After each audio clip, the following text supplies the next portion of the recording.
Lipton Tea and Lipton Soup present Inner Sanctum Mysteries.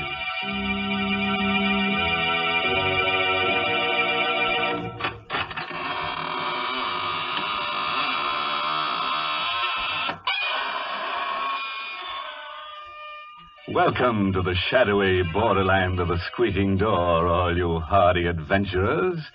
Into the land of the grisly, ghastly, gruesome, horrid, shocking, and monstrous. I mean, Inner Sanctum.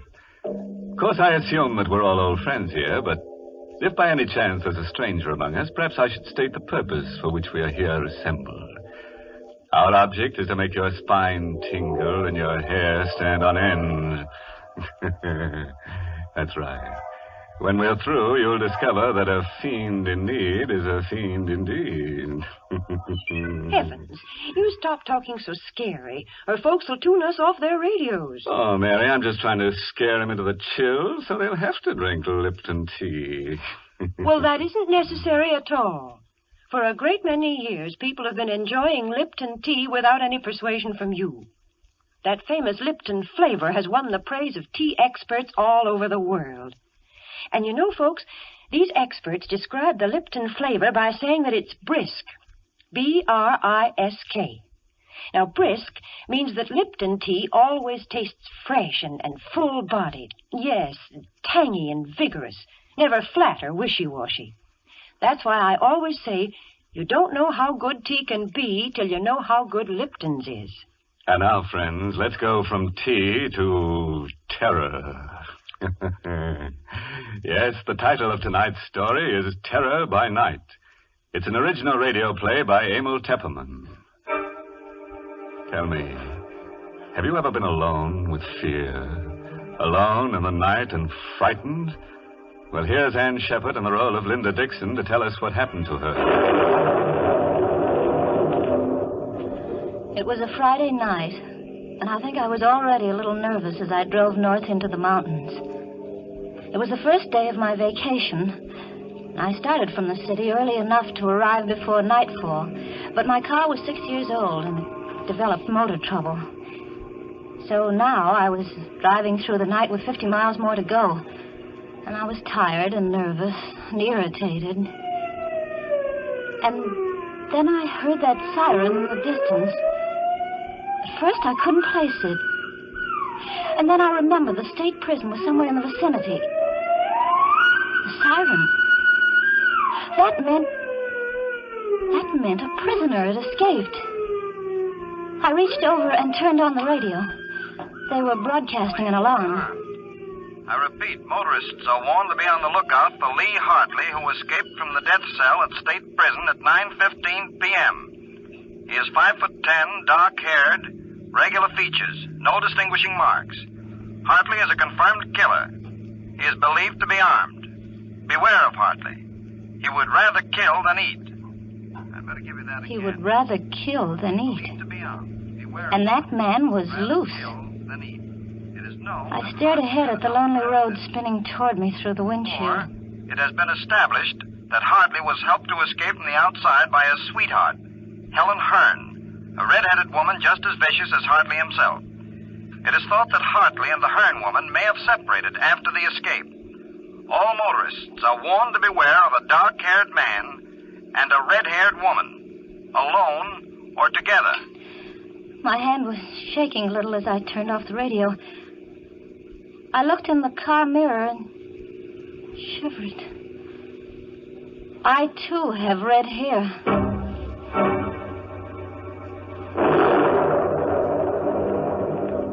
There was a storm coming up, and I was driving into it. And the night was black, and I felt small and lonely and frightened in the car. Then I saw them in the mirror, the headlights sweeping up behind me. A car. It had come out of nowhere. It was pulling alongside, cutting me off. I cowered behind the wheel and watched the door of that other car open.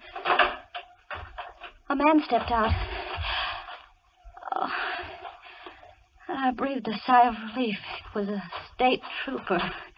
Driving all alone, miss? Oh, yes, officer. Sorry if I scared you. We're stopping all cars. Where are you heading for, miss? Oh, I'm going up to Seven Lakes Hotel. That's near Carstairs. You see, I started out late from the city, and I'm having motor trouble. Yeah, sure. Can I see your driver's license, please? Oh, yes, my driver's license, of course. Here, I've got it somewhere in my purse. I seem to be all fingers. It's that escaped prisoner, Hartley. How'd you know about him? Oh, well, I heard the prison siren. Then it came over the radio about Hartley and his red-haired girlfriend. Say, you've got red hair, too. Well, you don't think I'm that woman. Find that license yet? Well, I'm sure it's in here. So many... Oh, here, I've got it. Here's my license. Thanks. What time did you say you left the city? About 5 o'clock. Took you a long time to get this far. Well, I told you I had motor trouble. Oh, sure you did. Okay, Miss Dickson. Here's your license. You can go ahead. Thank you. Oh, darn. There it goes again. More motor trouble. No, it's the same thing the mechanic said it might have. There it started. You want to get that fixed first chance you get? Yeah. It's late, though. All the service stations are closed. Yeah, there's one that's open all night about 2 miles up the road. Oh? You better stop there. Bill Slater's place. He's a good mechanic. Yeah. He'll fix you up. Tell him Joe Nesbitt sent you. Right, thanks, I will. And listen, Miss Dickson. Yeah. You be careful. Don't stop to give anyone a lift, man nor woman. Oh, don't worry, I won't.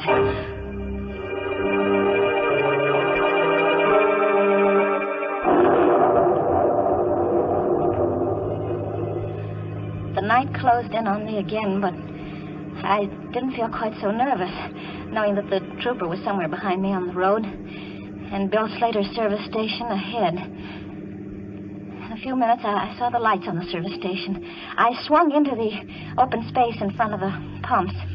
I stopped. There was a rumbling of thunder in the west. The storm was moving up fast. There was another car, a coupe, parked at the pump. But there wasn't anybody in it. And I didn't see any attendant around either. I pressed the horn button. No one answered. No one came out of the office. Still no response. Everything seemed so quiet and suddenly ominous. I found myself shivering. I had a curious feeling that someone was watching me. I've got to get away from here fast. It started won't work again. It won't start. It won't start.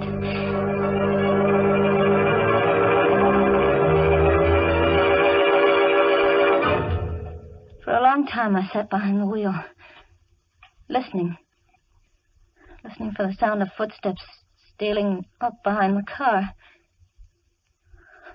There were none. Then I could bear it no longer. I had to get out of the car. I had to see what was in that office. I opened the door of the car and stepped down on the gravel. Anybody in there? No answer. I clenched my fists and stepped inside. There on the floor at my feet lay the body of a man. His mechanic's jumper was stained red with blood, and his throat was cut from ear to ear. How long I stood there, I'll never know. I was petrified, unable to move, unable to take my eyes from the bloody body. What's that? Someone coming downstairs. Hartley. It must be Hartley, the killer. He must have been hiding somewhere upstairs. I've got to get away outside. But how? My car won't run. That other car, the coupe, I could jump into that. Yes. If I could reach that coupe before he comes down. Anything wrong, sister? Too late. Anything I can do for you, sister? Yes, it's my car. It won't start. I thought someone here might help me. Sorry. There doesn't seem to be anybody around. That's my coupe over there. I stopped for gas and no one came out, so I went in and looked around. Did you find anyone? There isn't a living soul in there. Oh. You look kind of tired. Oh, no, I'm all right. My name is Taylor. Oh? John Taylor. I'm Linda Dickson. Linda Dickson, huh? Glad to know you. Traveling far tonight? Well, I'm going to Carstairs. Seven Lakes Hotel. They're expecting me. Now, what do you know about that? What? Carstairs is the town I'm heading for, too. Isn't that a coincidence? Yes, I'm sure it is. Your car won't run, huh? Tell you what, we'll put your baggage in my car and I'll give you a lift to Carstairs. You can send for your car in the morning. Oh, no. I'll have your bag switched to the jiffy. Please, no, I would rather not. We are all switched. Now, come on. Get in here. He took my arm and helped me into the coupe. His hand was strong.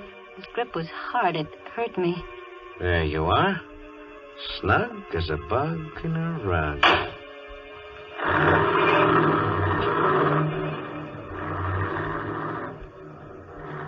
We drove away into the night, leaving behind us the dead man in the service station.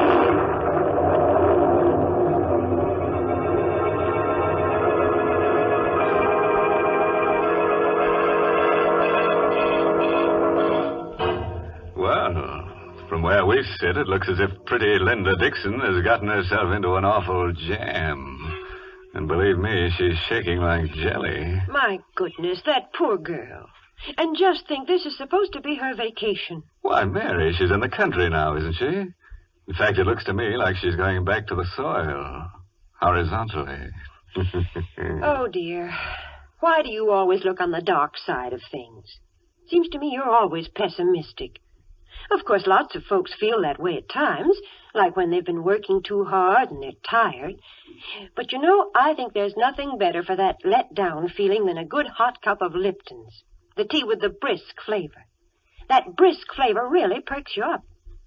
You see, that word brisk, B-R-I-S-K, is just another way of saying that Lipton tea tastes full-bodied and vigorous. Yes, tangy and spirited, never flat or wishy-washy. So try Lipton's real soon, won't you, folks? Well, now, let's go back and see how pretty little Linda Dickson is making out, all alone in the car with a strange man. But after all, she shouldn't be too scared of him. He's just a felon who needs a friend.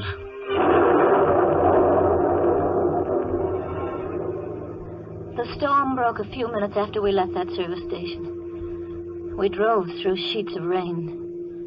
I sat stiff and tense beside the man who called himself John Taylor.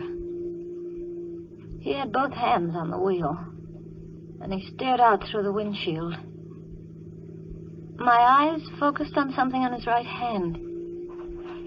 It was a stain, a small stain, but it was wet and red. I couldn't take my eyes off it. What are you looking at? What? Oh, nothing. Nothing at all. Think I'll turn on the radio. Did you know there's been a jailbreak? Hartley is 5'10", very dark hair. Don't be fooled by his pleasant manner. He is a killer by instinct. Take no chances with this man. He is absolutely... I looked at the man beside me. Helen Hearn is a clever and dangerous woman. 5'3", red hair, very pretty. I caught Taylor looking at me out of the corner of his eye. What are you looking at? At your hair. It's red. There was a streak of lightning, and looking out of the rain-swept window, I glimpsed a signpost. The lightning illuminated the sign, and my heart skipped a beat at what I saw. That sign we just passed. What about it? Well, it said Kerhonkson ahead. We're going the wrong way. We should be on the Carstairs Road, not on the Kerhonkson Road. That's funny. Must have taken the wrong turn. Well, aren't you going to turn back? Sure. Whatever you say. We'll turn right around and go back. Uh-oh. We're in the ditch. In the ditch? It's no good. She won't budge. Well, it looks like we're stuck here for the night.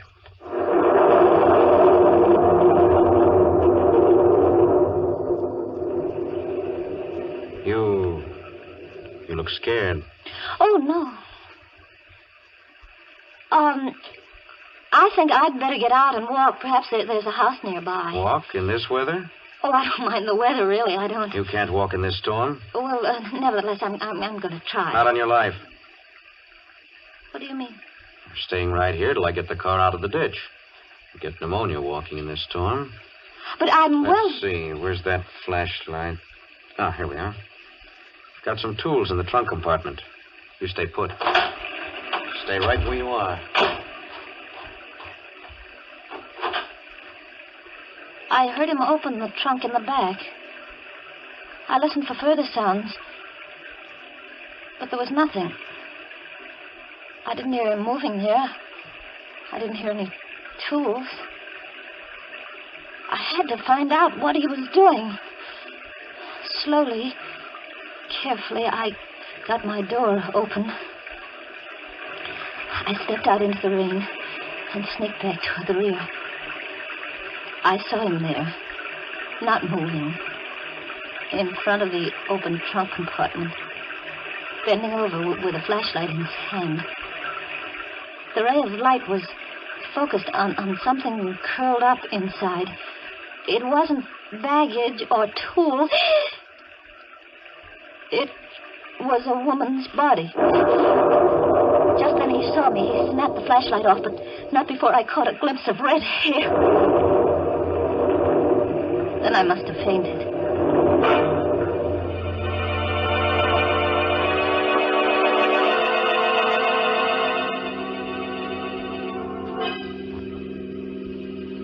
When I came to, I found myself seated inside the car again. My face and hair were wet. My clothes were dripping. John Taylor was driving. His face, as he stared ahead through the night, was dark and bleak. The storm was over. Night was quiet. Oh, so you're awake again? I don't feel well. Is it because of what's in the trunk compartment? She's dead. I told you not to get out of the car. What are you going to do with me? What do you think? Please. Sorry, sister. Got to take your medicine. Oh, no. Better not make any trouble. I'll try to make it as easy for you as I can. They say that when a person loses all hope, subconsciously he seeks refuge in sleep. That's what must have happened to me. I must have dozed, or perhaps I fainted, I don't know. But I awoke with a start at the sound of brakes. I sat up straight and saw that we stopped in front of a small fieldstone house. Why are we stopping here? I'm out of gas. Oh. Come on. We're going in. Sign on the door said Roger Bryce, M.D. A doctor's house. I began to feel a spark of hope. There might be a chance. I'll do the talking. Is that clear? Yes. Where's the bell? Oh. Must be awake. There's a light in the parlor. How do you do? Good evening. Dr. Bryce? Yes. Can I help you? I'm terribly sorry to disturb you, Doctor, but my sister and I were heading for Carstairs, and we seem to have gotten lost. And we're out of gas. His sister? He was passing us off as brother and sister. Now I knew why he hadn't cut my throat as he had that service station man's. He was carrying me for protection. I was his passport through the police cordon. His sister. I'm afraid I can't be of much help to you. I'm 7 miles from the nearest town, and I haven't any spare gasoline. Come in, won't you? Why, yes, thank you. We will. I wonder if I could offer you my hospitality for the night. Oh, that would be imposing. Not at all. I have 2 rooms that aren't being used. Really? Oh, come. I insist. I'd hoped for a chance to talk to Dr. Bryce alone. Just a word to warn him. But Taylor never left us alone for a minute. He insisted on coming into my room. To make sure, he said, that it was comfortable enough for me. Then he took the doctor by the arm and went out with him. Good night, sis. And sweet dreams. I was alone. Free of the presence of John Taylor. I had another lease on life. I waited, my heart pounding. Give them both a chance to retire. Then I slipped off my shoes, and in my stocking feet, I stole across the room and inched my door open. Slowly, carefully, I stepped out into the corridor and turned right toward the doctor's room. What's the matter, sister? You weren't thinking of going anywhere, were you? I wanted a drink of water. A drink of water, huh? In case you didn't know it, there's a water pitcher on your dresser. Oh, I didn't see it. Good night, sister. I turned around and went back into my room. It was no use. If I attempted to warn Dr. Bryce, Taylor would probably kill us both. I turned out the light in my room. I knew he was watching my transom. Then I lay down on the bed. How long I lay there, I don't know. Perhaps I slept, perhaps not. But I heard that slight creak as my door began to inch open. The blood chilled in my veins. Slowly, the door came open. I lay fascinated, unable to move. Vaguely, I saw the outline of the hand and the knife it held. I wanted to scream, but I couldn't. Slowly, he came toward the bed. Now he stands over me. He raises the knife. I screamed! I rolled over on the bed just as the knife slashed down. I rolled off the bed and cowered in a corner.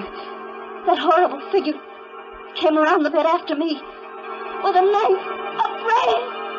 Help! Dr. Bryce, help me! I lay cowered there in the corner. They fought all over the room in the dark. I had no strength to move, to think, not even to hope. All the life seemed to have gone dead in my veins. And then it was over. But who had won? In the dark, I strained my eyes to see. There was a vague shape on the floor, and another weaving around the room. Who? Which one was it? Dr. Bryce, is that you? No, Linda. It isn't Dr. Bryce. It's I, John Taylor. John Taylor, standing there at the light switch. And on the floor lay Dr. Bryce unconscious, with a long gash in his head.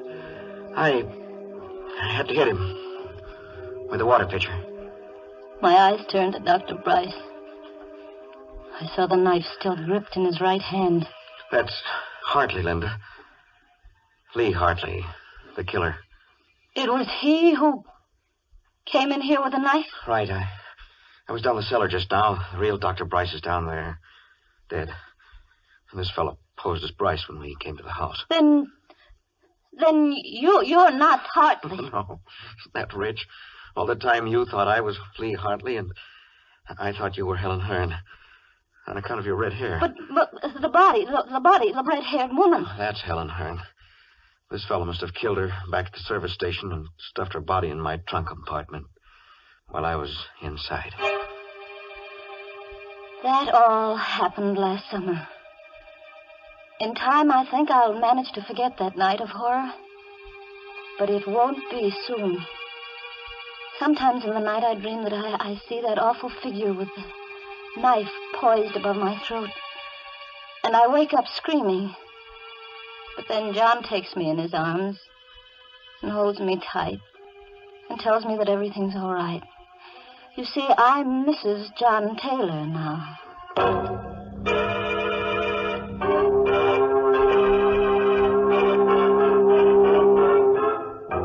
Well, what do you know? A happy ending.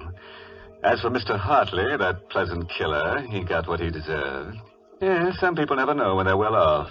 You should have stayed in jail, where they never raise your rent, where they make no charge for meals or for electric current. You see, when you're in jail, everything is free, except you.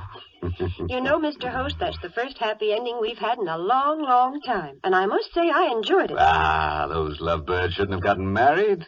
It's bad for business, Mary. Now, when she wakes up screaming from a nightmare, she reaches for her husband instead of a hot cup of a Lipton tea. Well, I'm glad she has a husband to comfort her. There are plenty of other occasions, Mr. Host, when Lipton's tea is welcome. And I don't mean just at meal times either. Lipton's is grand between meals. And, of course, it's the perfect beverage to serve when friends and neighbors drop in to visit you. Yes, I guess that's why more people serve Lipton tea than any other brand. And now a word of caution to all amateur detectives. They say that if you give a criminal enough rope, he'll hang himself. But if you give some criminals enough rope, they might tie you up. Oh, by the way, this month's Inner Sanctum Mystery novel is Puzzle for Wantons by Patrick Quentin. Yes, and next week's Inner Sanctum story, directed by Himan Brown and brought to you by Lipton Tea and Lipton Soup. Next week's story is about a lonely man who falls in love with a mannequin in a store window. Oh, gee, fellow wants a real girl, so he tries to make her come to life. And what do you know? He finds he has to kill her first. Well, now it's time to close the squeaking door, so good night. Pleasant dreams.